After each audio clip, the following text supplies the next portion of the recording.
you're filming a wedding or a corporate event, there's obviously lots and lots of people in those events. You can use face recognition in the software to detect all the shots that people are in. It will go through and zero in on everyone's faces and put everyone in a group. So you might have the groom in one group, the bride in another group, other guests, the father of the bride in another group, and so on. So when it comes to editing, if you need to find specific shots, it's much quicker because you can go, where was that shot of the groom? It's right there. Okay, we're in DaVinci Resolve and I've added a couple of shots of myself and some stock footage of a random couple of women. If you were doing a wedding, you would have hundreds of shots inside the master folder here in DaVinci Resolve, but I've just got some stock footage just to show you how this works. First thing you want to do is you want to select all your files. So click in the box here and do Control A. And now we can see we've selected all our files. I'm going to right click and then go to Analyze Clips for People. That will analyze all these clips. There's only 8 clips here, so it shouldn't take too long. Now that it's gone through that, you can see the boxes have been created. And so there's me there, and then there's this woman here and this woman here. So what you can do is you can select this box here, for instance, of this woman. If you click on it, you'll see that all the clips of her are inside that folder. So you go back to the people folder over here, click on people, and you get back to your main folder. So person 1, which is me, person 2, person 3, person 4. Now this will pick people out of a crowd. So if you've got, say I was in the background of a crowd, it would pick me up. Now you've got those folders, you can give it a name. So if I select the box, then select underneath, and I can call it me. And this one here I can call woman. Okay, you get the idea.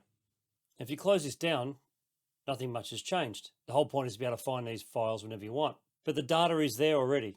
So if you go up to DaVinci Resolve, click on Preferences, click on User, scroll down to Editing, and it says Automatic Smart Bins for People Metadata. If you click that, click Save. Over here on your left, you'll see the Smart Bins, and you'll see People. And that will be all those people grouped for you, ready to go, and you can drag that down to your footage whenever you want to use it. Otherwise, you go back up to your master like normal, and that's how easy it is. This next one we're going to talk about is also only available in the studio version. It's called Object Removal. Let me show you how it works. So we've got this clip here of a woman on a beach. Let's just make this clip nice and short. We're going to trim it down a little bit. And we'll drag it down into our timeline. So select your clip, go over to the color page, and we're going to create a mask around this object, and we're going to remove this woman from the frame. So click on this mask area here, click that, and come down to the pen tool, and then just draw a mask around her, like so. Now we're going to go into our tracking window, which is just here. We're going to click that.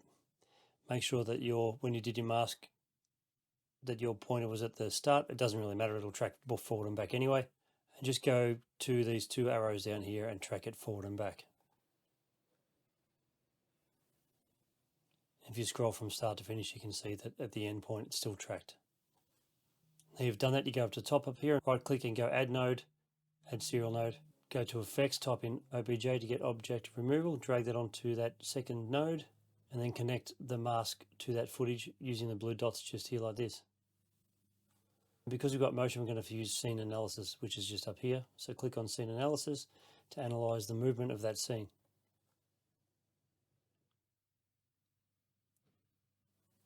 As you can see, it's created a grey blob around her.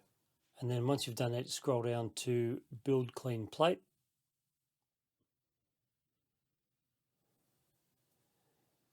And now if we scroll through our footage, it's not super perfect, but it's not bad. If you're a beginner and you're new to DaVinci Resolve, then you're going to love this next video here, which is 36 shortcuts that you really have to know to make your life a lot easier. And I'll see you in the next video. Thanks for watching.